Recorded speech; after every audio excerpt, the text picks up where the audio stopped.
Hello guys, dần là phao tam cái dòng chân trụ cái su lâu trên thì khô hiện đã sẽ đâm mua trên chân trụ có mài này YouTube là cái bồi tìm ăn pun dòng này tôi cái đâm lên tu ni vlog in ball điều chơi này em cặp ông mình lại hàng cái giàu hơn cái chiều tin itu bang ham hiểm trong là sát hiểm để tiêu ha cái gỗ chiều trên em cặp final hết rồi chứ cái chiều tin tu ni event điều hơn là do là chân à về dấu trên lightning ball bị chiều năng subscribe ball lại nó mua hay là subscribe nên ball bị đừng cái tiền mình thọ lệ mà bạn cho gạo vềแต่ตัวเกี่ยวกับก็zoom cái đến cái chiều thì event điều ở đâyตัวเฮจีจิงว่าเห็นอีกคนเดียวเห็นในจานและเปะเดียวเห็นเจจนตัวเฮกิจีจิงเห็นหลายละเฮหาฟองเห็นหาฟองหลายชุงลังเสีย children park ที่จะเห็นปากละเห็นหลายละเฮอะไรหลายอย่างเล่นผมเห็นนกมาโนมาเห็นคนตัวบางฮัลโหลนกเลยนกมาวิจิตรนกมานกเลยหาฟองดาวชุงเห็นปากเห็นหลายละเฮตัวแรกมาบ้านจะกะเบจะกุฏินกguys ตัวเฮน่ะทีสัตกี่หอมน่ะติเก็ตน่ะละเลยทีสัตว์ฟรีฮีตีเจียจูตัวมีปีห่อเฮติเก็ตน่ะละเดี๋ยวทีสัตว์กิจูไว้จะเอี่ยมกลับมา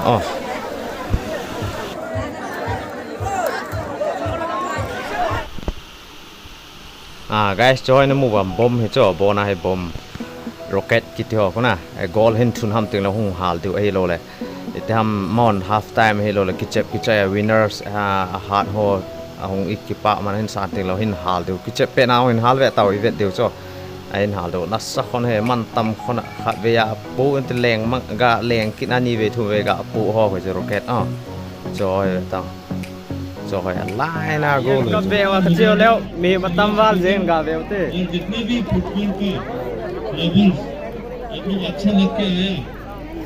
มีตำวาลเปะด้วยเปะด้วยของเฮียกันโน่ดอกไม้เทฟีนเก็ตตาเราแกลเลอรี่เก็ตตาเราจะตูลากันจิบเที่ยว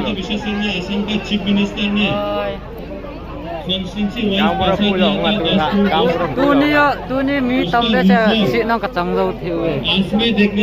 ไปจะเบลเต้จอมจันจะตูนี่บล็อกเต้จะสมัยเซ่ क्योंकि ये stadium MSc package में जो पे एक मन लो लाया guys tua kona kitu na kona to na la ke chang jo lo tu chana phat aman man yang na la ipi bol lo rong ham khet ta put lu senen channel rong he promote nei ga ball pe jiu lang like share rong nei ga ball pe jiu lang tin le channel subscribe bol lo lai on chuna channel subscribe na bol le tu nei no wa ka hong ji de chu tao rong nei na tao pe jiu lang ka dam mo ka hong dam be ma ya na wai bol pe ve ka che mi tam dan no kol la ka to chu ke hong ka ui yang ta ka hoi mo jek jek yang ta kol hot la ka to kol ka lo ka hoi cho ti la chu aga sa me ka tuai na guys yu be ball pe he ke pan di ta che a hi mi pi ho hen chana kan na national anthem ki ti chu ball wa sa khong pe na jo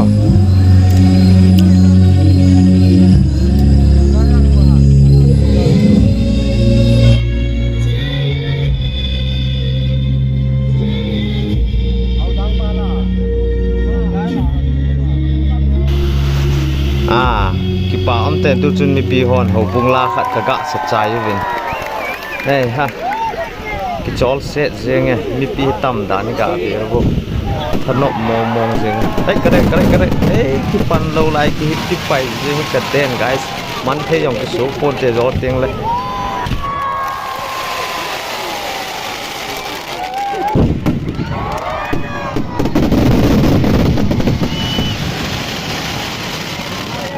na sawa le ki pan lo lai ta ka chu pai yang wang ka ten tua hi ki chet ki pan tan guys tua hi Dima United hon free kick ga pe ovin keeper pun hong save in ji asan ho hi ndrai chunga FC hin tua pink ti dham i khat ho hi ama ho hi orange color ho hi Dima United ma hoi final kai hi ve chom cha cha bo khen koi din na guys ka koi tam wa la de i khat long he saw wal di i block ball long saw wal di ja he จอมจ้าเห็นคนกันถึงเจงอ๋อตัวหาดินคอยมาจันไลค์ในบอลไปดู subscribe บอลในไฮปีโอ้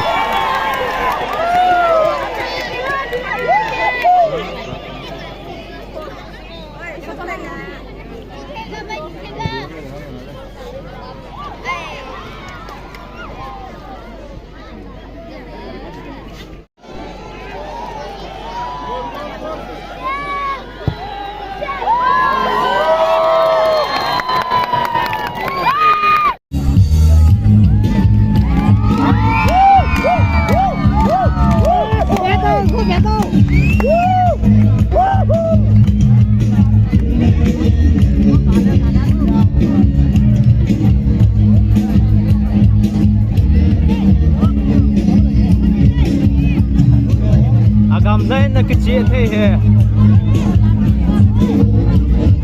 Kod neon no buchun sagi me chun sagi Akinda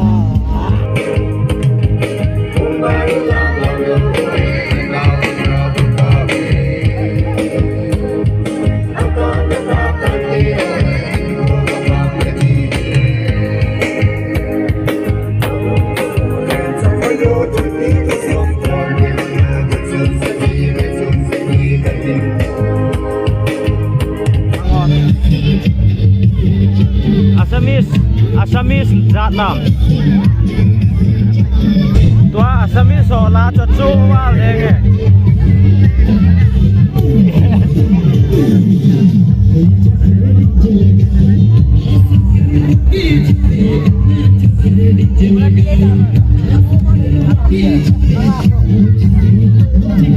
no ma le dum tha chu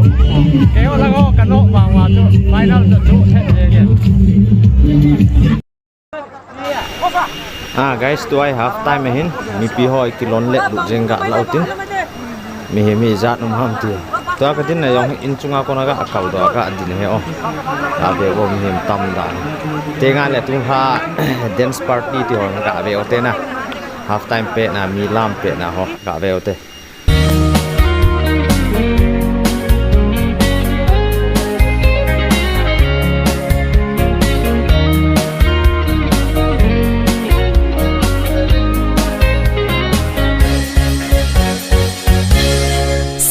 Chung again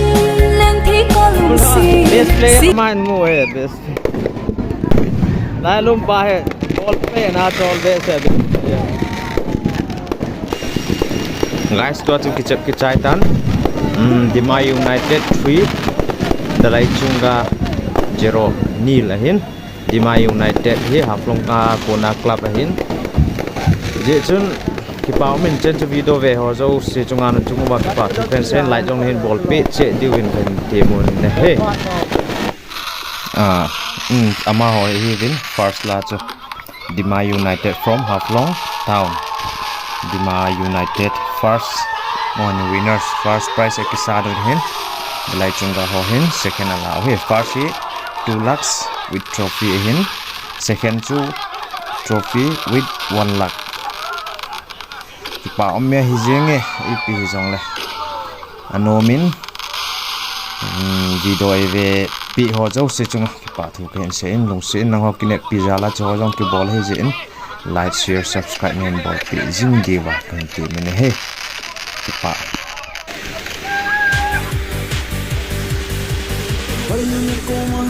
guys tua he ke jong in langa kan chi hitan kipa men tun ha chu no phe jeng in a chu in din cha khelin molmo ta vlog kin bolo video sau phe jong le nei vet chai pi jalun pa thu ken se na chu ba